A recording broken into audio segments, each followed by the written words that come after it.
How to use Gmail Help Me Write feature free. So in order to do that, all you need to do is first of all compose an email, and you can select whom you want to email.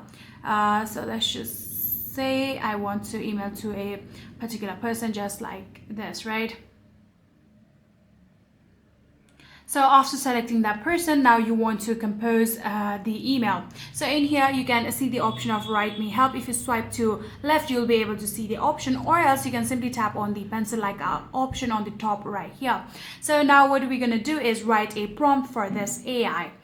So what I'm going to do is ask my boss for leave. 4 days.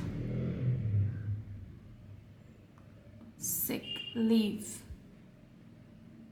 So just like this, I have wrote out the prompt. All you need to do is tap on create, and it will start composing your email. So in here you can see it has simply given you the email that you actually needed. So all you need to do is edit your boss name, and then you can tap on insert just like this, and then all you need to do is tap on send, then tap on send anyway, and just like this you'll be able to use your Gmail Help Me Write feature for free.